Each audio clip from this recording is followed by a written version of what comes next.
Hello, everyone. Thank you all for attending our master class, The Future of Business, Datacentricity. We're very excited to have you all here today. My name is April Westlow. I'm the Marketing and Events Coordinator here at Tricential and want to take a minute just to go over a few items. Our experts will kick things off today with the evolution of data-centric world, then go into data centricity components, how to get started in a data-centric transformation, and then we'll close with Q&A. So to prevent audio feedback, you can see that everyone has been muted. We ask you to use the chat box to submit questions and comments throughout this session. If we do not get to your questions or concerns, we're more than happy to connect with you offline after this session. So as much as we want to see your smiling faces as well, you can see that the cameras are off at this time. After the master class, you should all receive a short follow-up survey later today, and we're really hoping to gather any feedback you may have on this class, as well as an idea into level 2 topics that interest the folks that are attending here today. So for those of you that may not know Tricential and what we do in brief, we deliver end-to-end quality solutions and management consulting for digital transformation. We're headquartered in Minneapolis. That is where I am currently. And we are also part of Expleo, which is a global organization operating in 30 countries. So really, we provide that local trust and global reach to major corporations and nonprofits through the US. So, which brings me to our amazing presenters. I'm very excited to introduce Krish Krishnan, Tricential's senior principal, data expert, and author of 6 books. He brings over 28 years of experience and a Twitter following of over 15,000. So if you're not following now, you might want to start. Craig Thielen sits on our executive leadership team as chief essentialist of digital business. Craig is a sought-after consultant, speaker, and writer in various areas, including business agility, enterprise transformation, innovation, strategy, and of course, data centricity. So again, thank you all for attending. You use that chat box, whatever questions you want to share, please go ahead. We will monitor that and get to that at the end of this session. So now I will hand things over to Craig and Krish. Thanks, April. Well, Krish, that was some pretty lofty introductions there. We have a lot to live up to. For those of you that are active on Twitter, go ahead and do a hashtag Datacentricity, and we'll see if we can get some activity going out there. As April said, please just put any questions that you have in the chat. We will try to take those real time. We will hold some time at the end to take questions. Want to make this as interactive as possible. This is really an introduction to data centricity.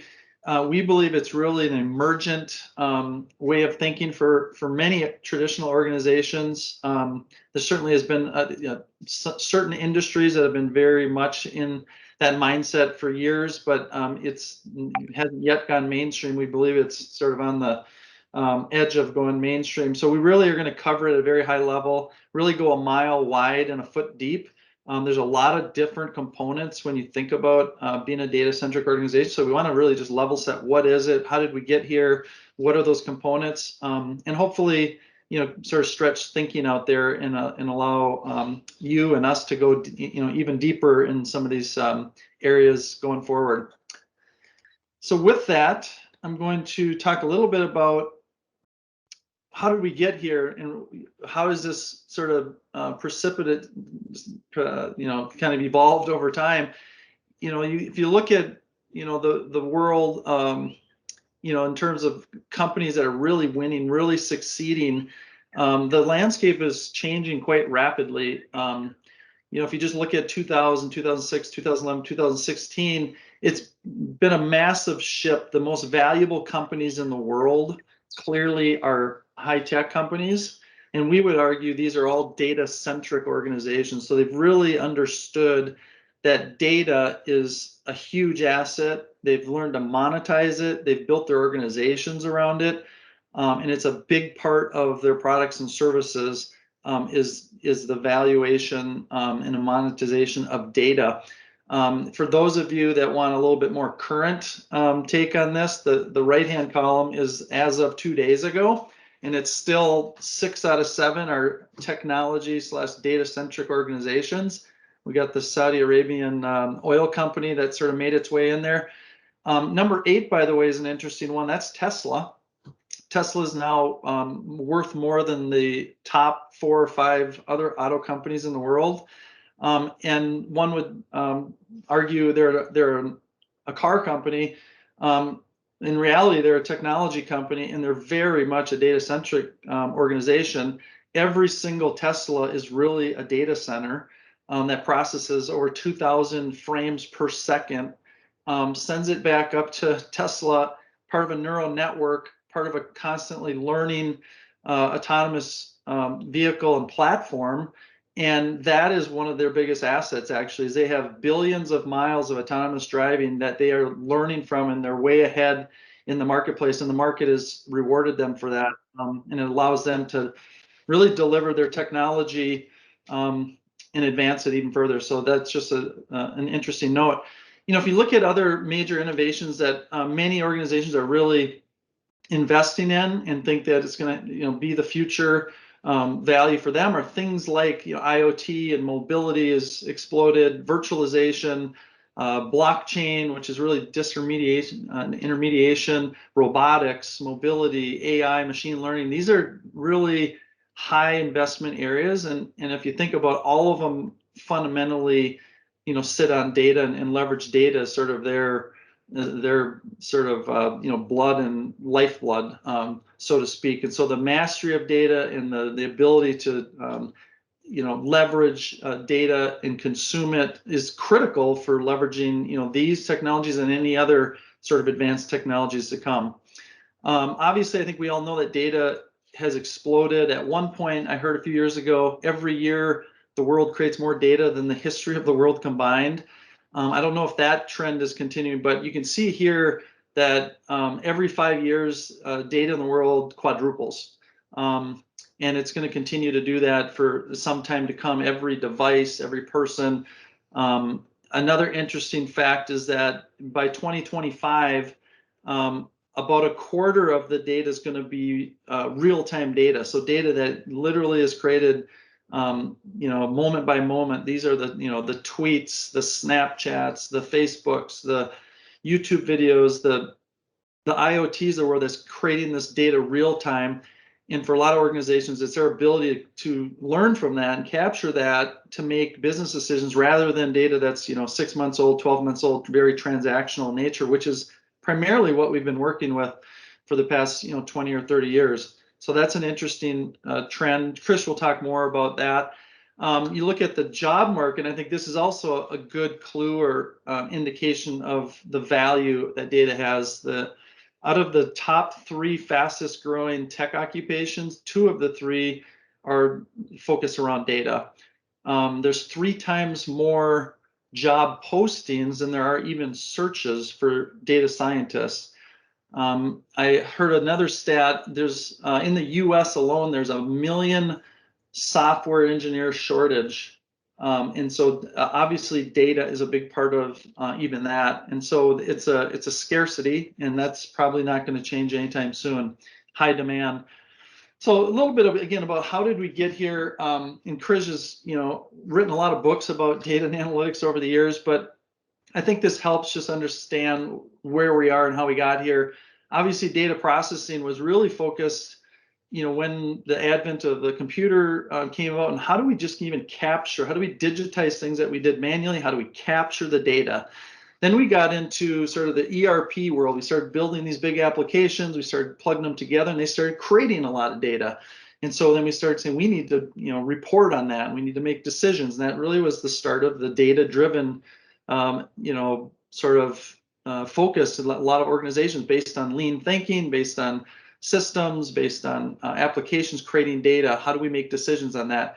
Then we got into a little bit more sophistication in the 90s and 2000s when data exploded. Frankly, mobility came into micro computing became into play, and there's a lot of data. So we needed more sophistication. We needed visualization. We needed real-time metrics. We need to be able to incorporate, IoT and other data outside our organization. And big data became a thing. And now we're really into an era where that's great, but we've sort of shifted away from that. Data-driven is necessary, but it's not enough to really drive where the world is going with big data and IoT and robotics and AI, and really powering a lot of the advanced technologies. And I'll talk a little bit more about that as we define it. A lot of times we use these words interchangeably if we're even using data-centric at all. And so we wanted to be really clear, because the words we use are really important, and we'll talk about that more when we talk about data literacy. Data-driven's been here for a long time, as I stated before. It really started in the 50s and 60s and has really been a focus the last 20 years of organizations making better decisions based on, quote unquote, fact or data. I think Edward Deming, the father of Lean, once said, bring data. If you don't bring data, it's just an opinion, right? And so a lot of organizations have really focused on that and improved, and still are on that journey, and they need to continue. That's not going to go away. We need to use data, measure what we get what we measure. That's really important. Data-centric, on the other hand, is a very different concept. This is about data is no longer sort of an output or a byproduct of our processes and applications. It is our product. It is our service. It is a core part of our organization. It's a core asset, and we need to treat it as one of our core assets. And really, it should be integrated into all of our products and services, if it's not even a product and service on its own merit. And so when you think about it, it's that valuable. As I shared earlier about some of the most successful companies in the world have done, is they've actually built their organizations around data. In the past, we've built our organizations around functional areas, or around processes, or around even applications or platforms. But if data is really that valuable, we should be thinking about how do we build people, process, technology around data as a core asset. So very different concept and operating model. So this is sort of a high level of what are those working components. So if data is in the middle of our organization and as a core asset, what are those core people, process, technology pieces that we want to really look at closely and be very intentional with them? Obviously, there's a big technology component, and Chris will get into this more. What's changed with the advent of cloud? There's some really emerging great data and analytics tools. Data science is becoming more mainstream, and these are really important aspects. In addition to that, we have some components that are very much intertwined with the people of the organization, and that is data literacy. What do we understand about data? How do we speak it? Governance. How do we govern in a very complex world? Accessibility, data privacy, decision making, investments. There's a lot to govern, and it needs to be fast, but needs to be secure. Talent. Again, I've already alluded to the fact that there's a lot of demand for these kinds of skills, and frankly, there's a lot of new roles that organizations don't even have today that they're going to need to be able to deal with some of these opportunities and technologies. An operating model. How do we deliver these capabilities within a data-centric organization? We'll talk about that, and then finally, the process. Doing this type of work in a much more distributed, much more agile fashion, where the decisions can be closer to the customer, closer to the teams that are doing the work, and they can really make those decisions and get value much quicker. So we'll talk about all those things as sort of basic working components. So with that, I'm going to hand things over to Chris to talk, to start us going on these components, starting with data. Thank you, Greg. Fantastic introduction. I'm going to take 30 seconds of your time to take you back in history. If you remember how data evolution happened, like how Craig pointed out a couple of slides ago, we started computing and discovered that we could collect data. We could collect transactional information. We pulled that information in, and what we decided was hey, with this transactional information, I'm going to look at history and I'm going to look at regressive analytics in order to predict a better future based on what happened in the past. Unfortunately, we were driven by data. We were driven by what happened at a point in time, not what is happening at this moment in time. That is the key difference between saying we're data driven, which means we have points in time that we can go back to and do historical analytics, versus we're data centric. We can look at what is happening now in this minute, and we can decide how we want to adapt flexibly to change outcomes. Point in case, the world we live in today is work from home, school from home for many schools. We changed drastically in 1 year from everybody being in buildings, coming to an office, to everybody working from wherever they are. What did this do to us? What did this do to us? It gave us the notion that data is everywhere. Data is present around you 24/7 by 365. It is available on the cloud. It is on your wrist, your smartwatches, right? I mean, look at my smartwatch. I have a lot of data I'm collecting about what I do, how many steps I take, how much do I work out, how many times do I stand, sit. I have a personal health assistant on my wrist generating data 24/7. But how did this come about? This didn't come about just because somebody woke up one morning and said, oh yeah, I can have a watch that can do this. No, this came about because it's a convergence of many years of research propelling us to take advantage of data we generate. We are the biggest producers of data and we are its biggest consumers. Data is everywhere. And if you look at the bar graph I have on this slide, we have a point in time reference of how were we doing when we were in 2017 and 18 and 19 before the work from home came about. And then 2019 to 20, if you look at it, the amount of data we generated in zettabytes. Remember, 1 zettabyte is a trillion terabytes.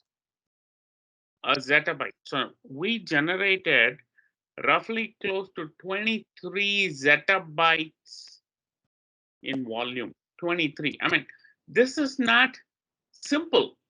And the reason for this is because cloud became pervasive. Data centers that were brick buildings running in different locations vanished and moved into a cloud. Now, a cloud is also a data center, but the scalability in a cloud is immense, which means the formats of data we can handle. If you heard what Craig was saying, in 2015 to 2020, the formats we can handle have become huge. We can take streams of data as they come and we can ingest, we can analyze, we can react.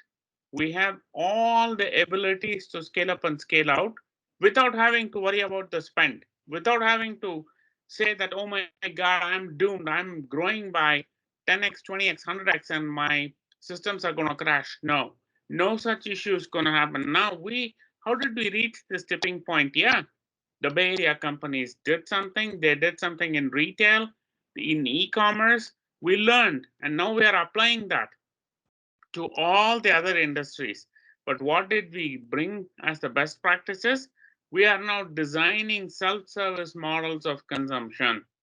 We're saying, hey, you can do that in a neural network algorithm. Hey, you can put that out in a dashboard, which is going to be refreshed every other minute or every 5 minutes or whatever the duration you want of. In order to do that self-service model of consumption, we have jumped into defining data as a product and delivering it as a service. Remember, data as a product. Write this down and keep it.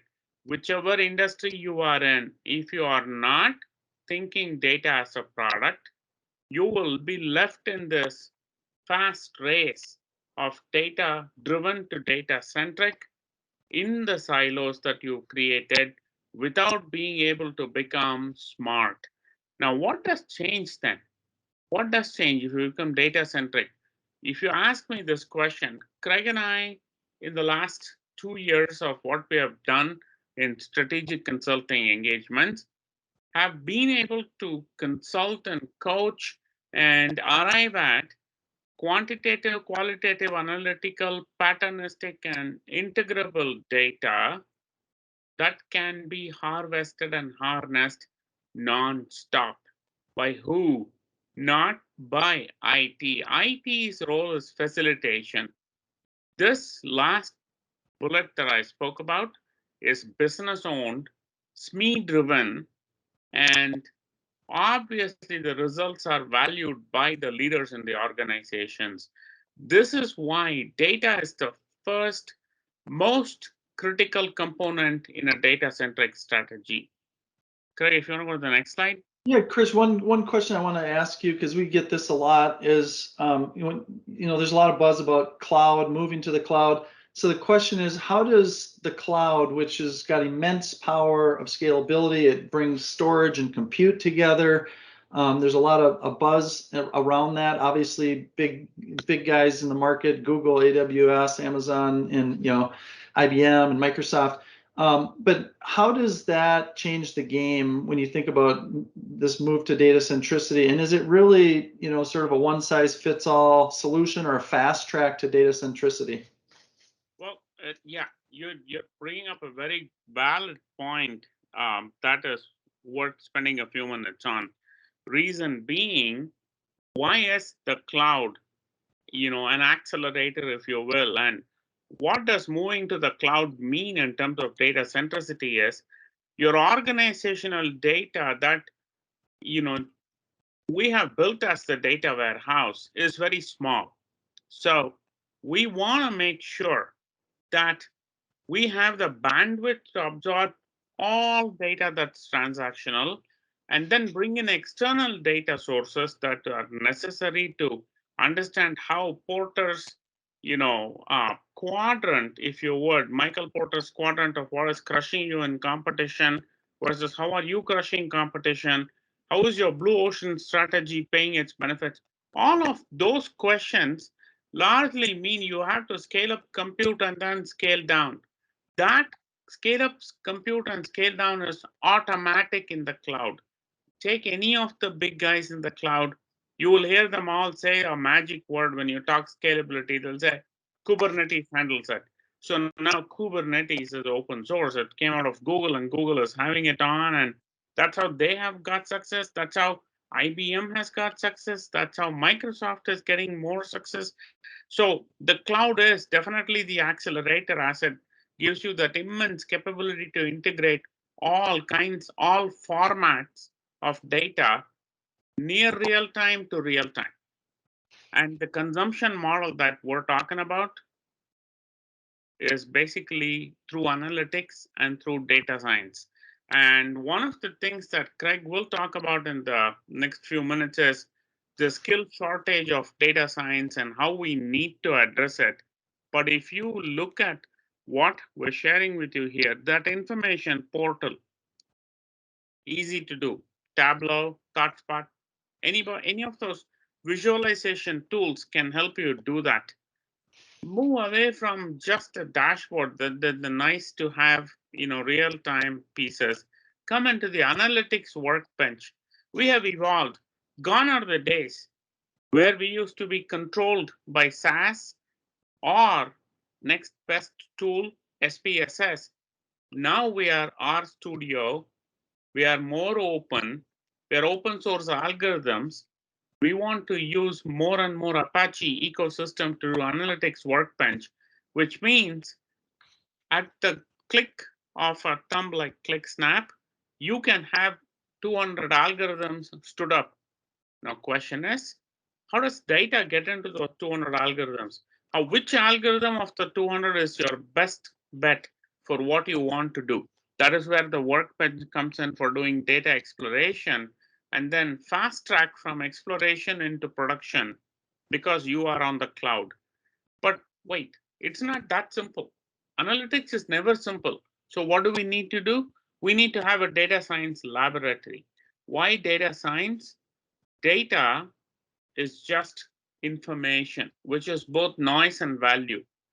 The noise side of data is the art of data. The science, the scientific side of data is the data, deep learning, machine learning models where you can get investigative. For example, Krish flies from Chicago to Minneapolis. Craig picks up Krish at the Minneapolis airport and they drive to a client site. That's great. If it's a one-time occurrence, that's fantastic. What if this is a regular occurrence every week? What if this is an occurrence for 1 year, continuously happening 52 weeks or 50 weeks or whatever the time frame? Now you can put machine learning models to say, what are the best optimal flights? You can put deep learning to say, what are the best times to fly? You can do any kinds, but that requires you to scientifically exploit what's happening under the hood. But that requires you to build an AI hub. And that means we are in a whole different realm of think and speak.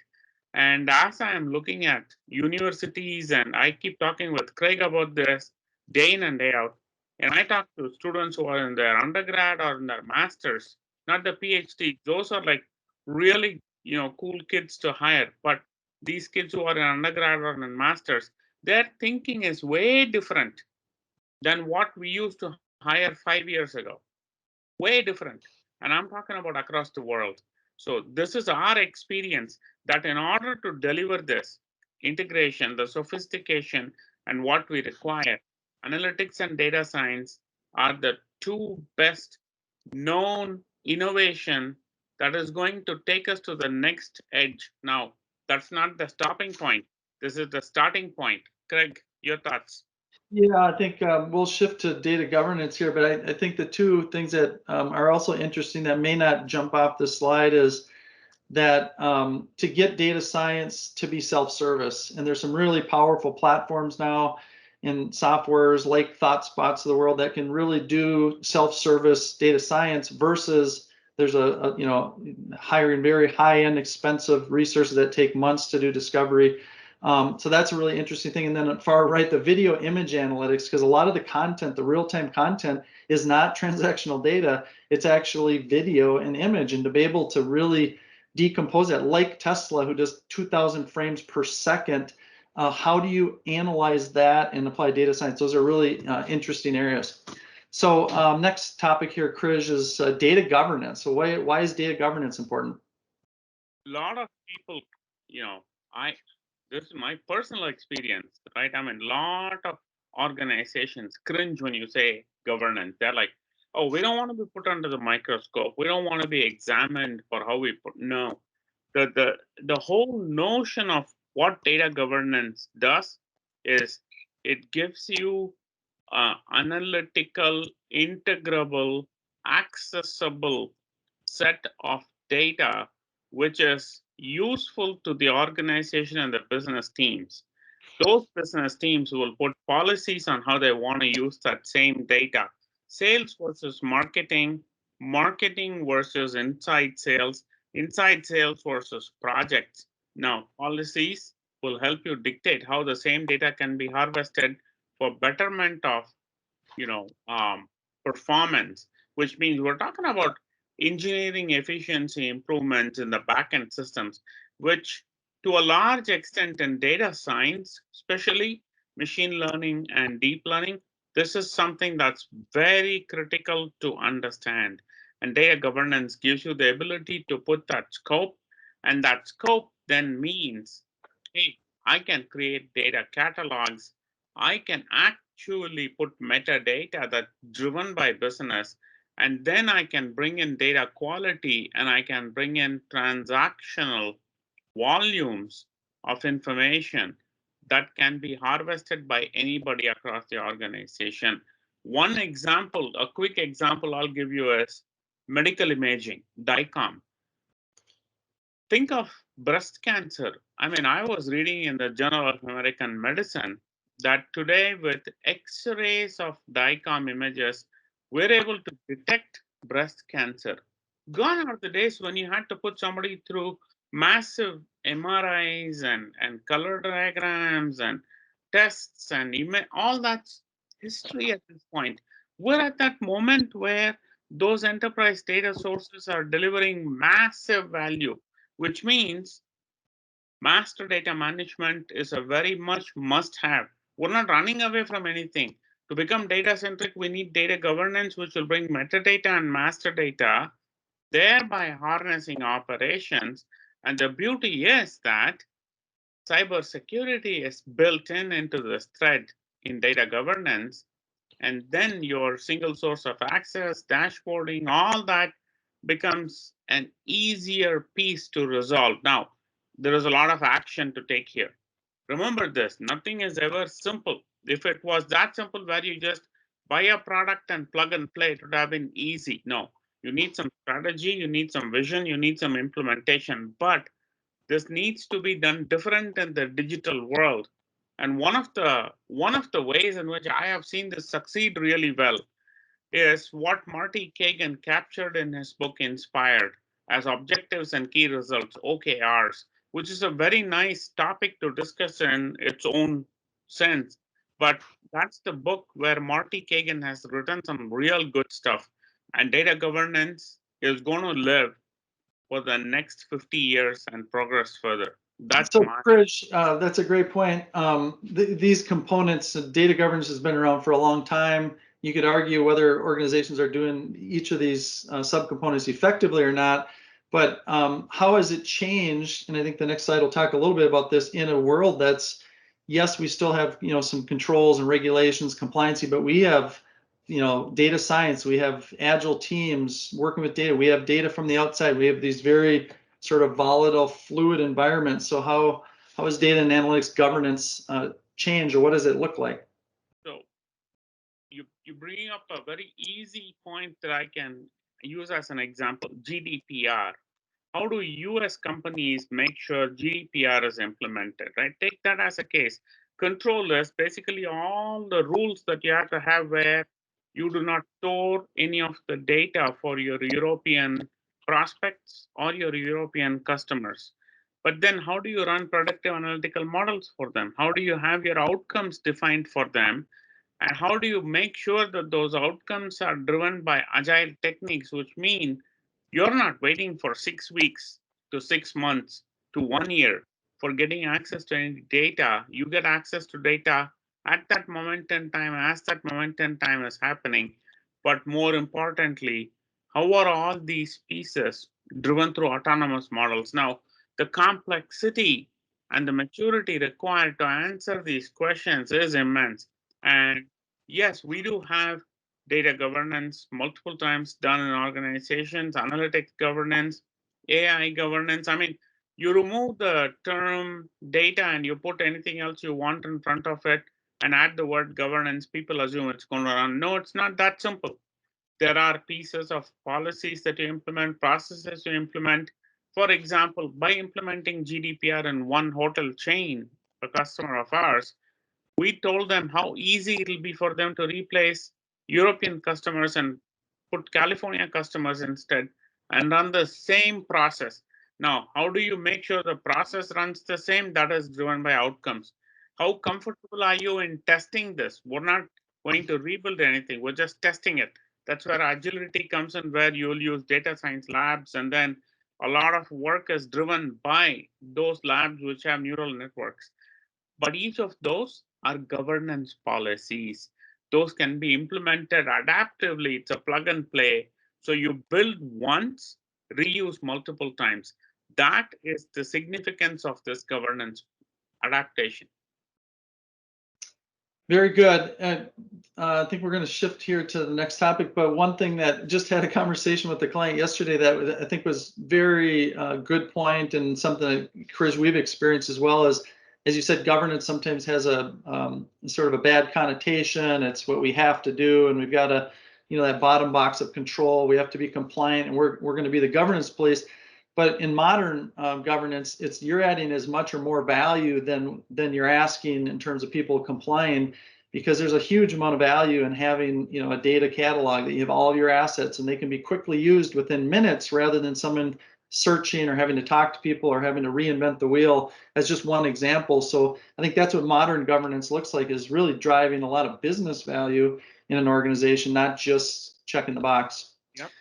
So next topic here is around talent management. This is a really hot topic because of some of the comments earlier around there's a real scarcity. But first is there's a lot of new roles a lot of organizations don't have or may not really be thinking about if they're much more application or technology centric organization.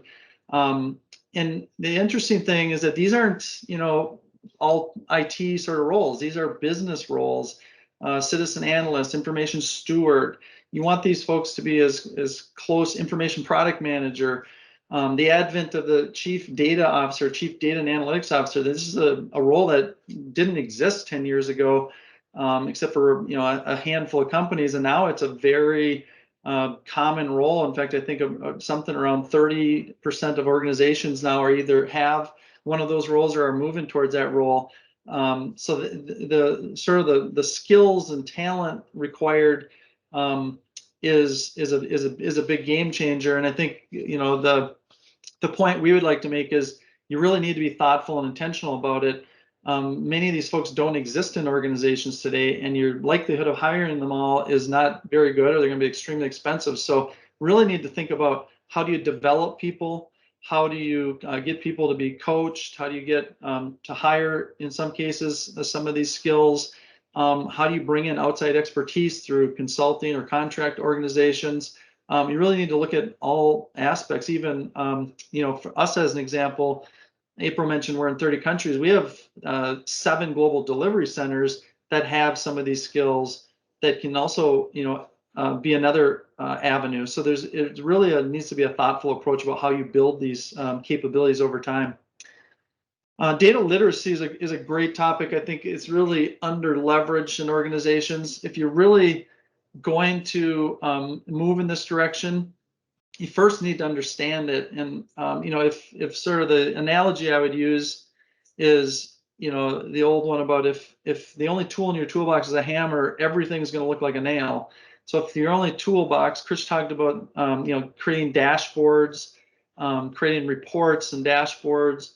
If that's the mindset of the organization, that every problem we just need a report or a dashboard or a mobile app, then every opportunity or solution is going to fit that. And so we really need to expand what's possible through machine learning or neural networks or some of these self-service capabilities, and not just in the organization, but all the way to the end consumer, and really even doing data literacy with your customers. I think that's when you start to see a big shift in an organization. What is your sort of how do you speak? How do you understand it? So any insights there, Krish, about what you've seen in organizations and how this has really accelerated their journey, whether or not they're speaking about it or understand even what we're talking about with data centricity? Well, data literacy definitely is becoming a major eye opener for a lot of organizations, and the reason you hit the nail on its head, Craig. You said, hey, do you speak data? Do you understand what data means to you? When you ask that question to a business me, and then you have IT sitting with you in the room, the IT guys' jaws drop to the floor literally when they hear what business thinks about data and how to use it and what they want from it. And I think this year, based on what I've heard from Forrester and Gartner in analyst forums, analysts are saying for the next tipping point over the period of 5 years, if you are not going to have a data literacy program, you better have one, else you're lost. You're doomed, is what they're saying. So I think this is something key It's a component that we recognized almost 2 years ago, 3 years ago, Craig, as we were working with customers, but now the industry is waking up and everybody is saying, hey, we need data literacy. Yes, we do. So next topic here is around data and analytics operating model, and this is really gets at the sort of the heart of this shift. I think we're actually okay. There's really a dynamic that happens in an organization when you start to think about how do we decentralize this and democratize data and put it in the hands of all the different sort of business stakeholders, put it in the hands of all the end users, but put it in the hands of the consumers. Is that there's a dynamic between things that you want to control, like we want to get data in the cloud, we want to get it accessible, we want to have it be secure, we want it to be easy to use. Those are we need a strategy around it, we need to build talent. A lot of the things that we're talking about are sort of in this model. This is a model that Gartner came up with that we like, actually, because it sort of provides some balance. How do you balance that control versus the freedom that you want everyone to be able to use it, have access, make decisions, self-service? There's really a dynamic there. And so this particular model is one example of how you can really solve that. You can have the best of both worlds, with the blue being more of a center of excellence, a real sort of global corporate capability where you sort of have one version of the truth. You have a data-driven, data-centric strategy. You're building data science capabilities, data literacy, sourcing has to be controlled, governance, things of that nature. But then you really want to partner with the bottom half, which is all the parts of the organization and functions. How are you going to consume it? How are you going to consume the assets and get to the analytics and manage the information and drive product teams, data and analytics product teams that solve customer problems? And so that's really where the most of the knowledge is in an organization.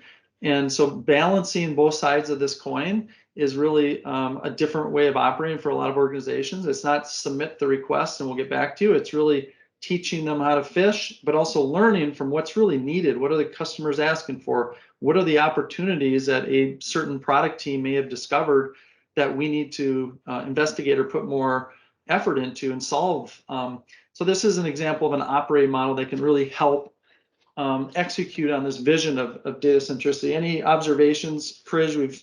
We've helped organizations, shift from sort of an IT-centric project sort of mindset to more of a decentralized, agile approach that sort of leverages some of this thinking. Any sort of lessons learned that you can share? Well, I mean, there's quite a few, if you would, but most important to understand and recognize is that you would need to make a change and have a chief data officer, a chief data analytics officer, to be the person who will become your driver and be the visionary within your organization for you to become successful. And there are several iterations of this model that we have adapted for different clients, and 9 out of 10 have succeeded in it. Yeah, I mean, there are political landmines to weave through, but the model will be successful if you implement it the right way. Very good. Let's talk a little bit about how does this happen sort of on the ground level and the shift to, agile ways of working. So there's a term out there called data ops, and it's really the specialized form of agile delivery around delivering data and analytics work. You can see some of the roles we talked about earlier are a little bit more specialized to what a data and analytics product team might look like. This is just an example. There certainly could be other roles. But this is the kind of team that can take a concept, an idea that's very business oriented, all the way through to delivering data and analytics products to an end user consumer. It's a very different way of working, but we've seen some really interesting success. In one client, they shared what used to take 6 to 8 weeks to just write up a charter, get a project team approved, and get it stood up. They actually had the team delivering value to the customer in that time frame through using this agile and data ops sort of mindset. So the idea is that you can deliver incremental value very fast. You have all the sort of skills and capabilities on a team to be able to take it from idea all the way to something that can be usable to a customer, and then you learn, you get feedback, and you constantly iterate. So that's an example of what that looks like. Obviously, it's part of a bigger, agile movement, and there's lots to discuss there. The last thing here before we jump into Q&A, and feel free to just start shooting questions in the chat room. We'll open up the mics for people that want to ask questions about any of the topics, but we get this question a lot. How do we get started from where we are today? Obviously, to answer that question, you really have to understand what are your goals and objectives. Where are you today in your sort of maturity? But just sort of generically, these things we see are very valuable sort of across the board. So one is having a senior executive really champion this idea of how to become a more data-centric organization, why it's important. Some organizations, that's a chief data officer, chief digital officer, chief analytics. There's different titles. It doesn't have to be that role, but having a senior executive is very, very important. Quickly align the business vision and strategy is really important. This is not about technology. This is not about enabling things a level or two down. This is about business strategies, about how we can be more competitive, how we can serve our customers better and innovate better, and really value data as part of our products and services. Establish a clear, compelling, modern data analytics vision, strategy, and outcomes. So that's really important, right? Let's define who we want to be, why we're going to be there, what's that vision look like, what are those components? We touched on some of those topics, but how are we going to leverage them and change to drive those outcomes? We talked about data literacy. It's really important. If you sort of have the old mindset, the old understanding, it's really hard to change. So really re-educating everything from leaders to the technical teams to the business teams, and even to your consumers about the language of data and the power that it can have to serve customers better. This does get into organizational models, how you structure an organization. Sometimes entire new organizations are created.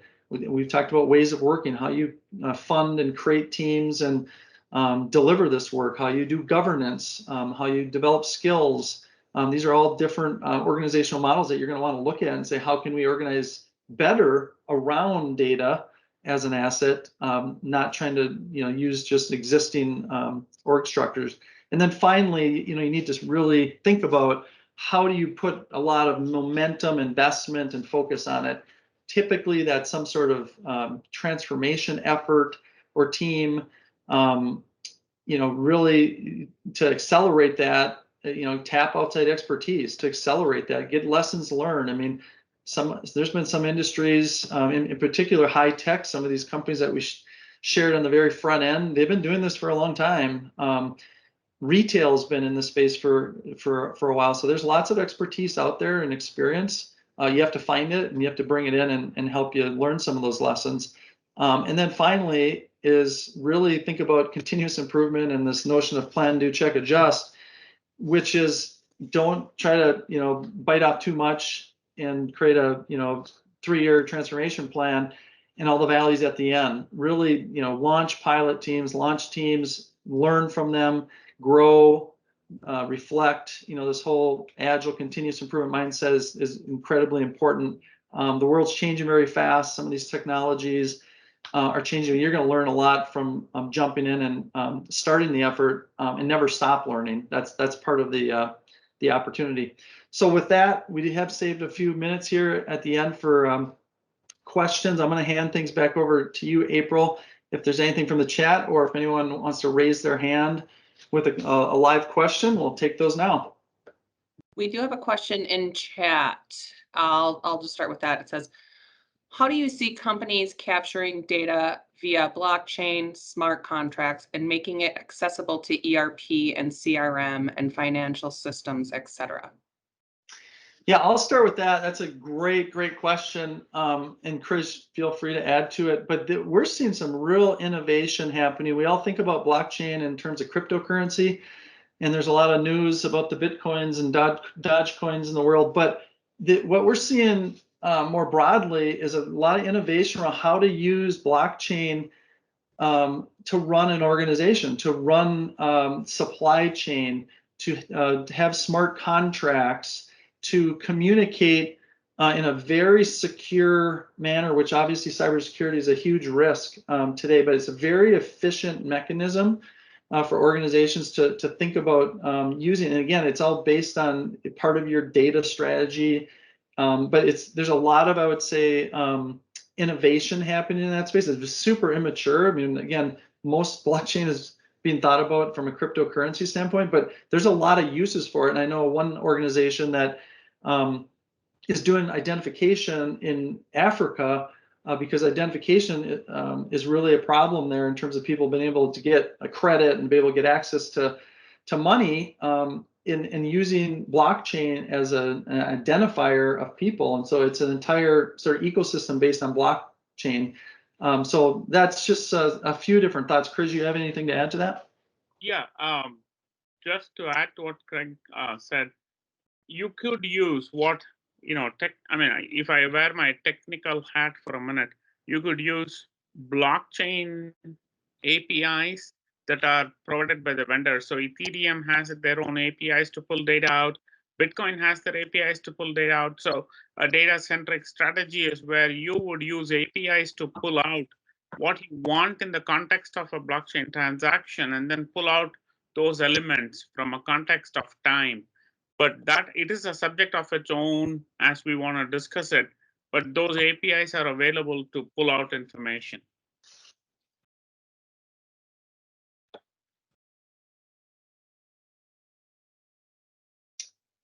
So I think, April, you've allowed people to unmute if anyone wants to ask a question live, or you can still use the chat room as well. Any experiences with some of the different components that we've talked about? You can share those or ask further questions.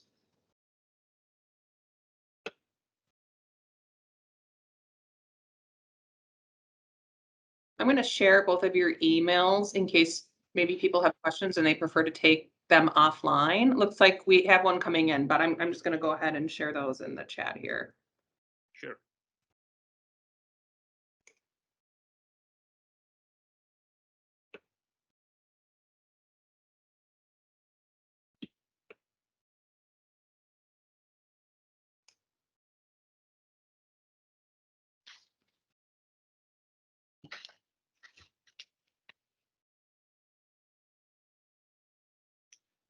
I'm also going to share in chat. I'm going to attach our Datacentricity executive brief for everyone that's attended.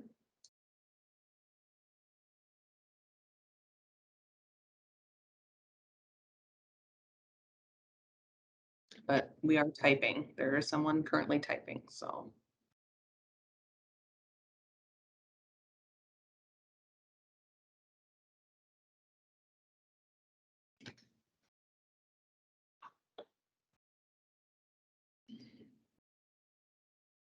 All right. The next question. Are there alternatives to EDW that make analysis and exploration of data faster and more accessible to business user versus having to pull from EDW with structured queries? The reason I'm laughing is it's a fantastic question. EDW to me is an acronym that should have probably been left behind by 2015. You still need to collect data. We're moving into a hub architecture. We're talking about the cloud. We're talking about having hybrid integrable hubs of data where you can integrate and then you can slice and dice and do what you want. Again, one of the things that I would definitely urge you guys to think in the audience is about exploring cloud and looking at object storage, because people don't think about this when you go into cloud. There is technology changes that have been made by database companies, by platforms, where they are now actually competing on open source alternatives as opposed to being locked into a structured query world. we are moving away from structured, we're going polyglot architectures, getting multiple kinds of data in through APIs, interoperability. I mean, this subject is vast, if you would.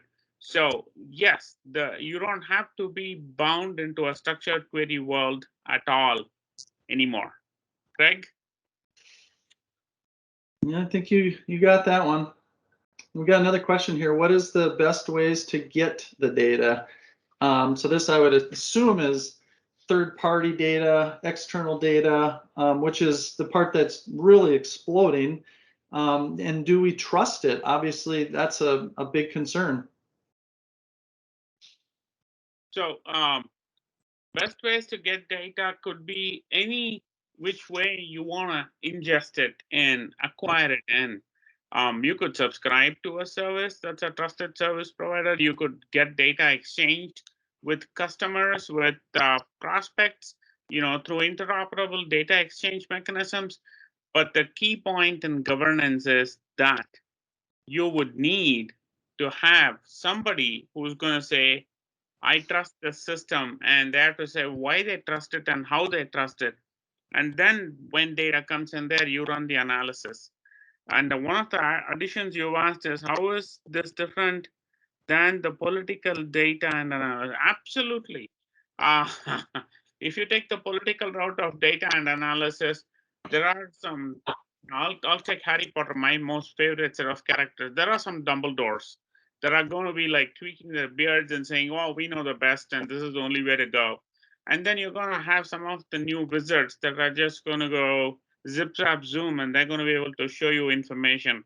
So that is, again, a very key point in governance coming in, because those governance stewards will play the facilitator role. It's a servant leadership, and it's a whole different way to implement and get success out.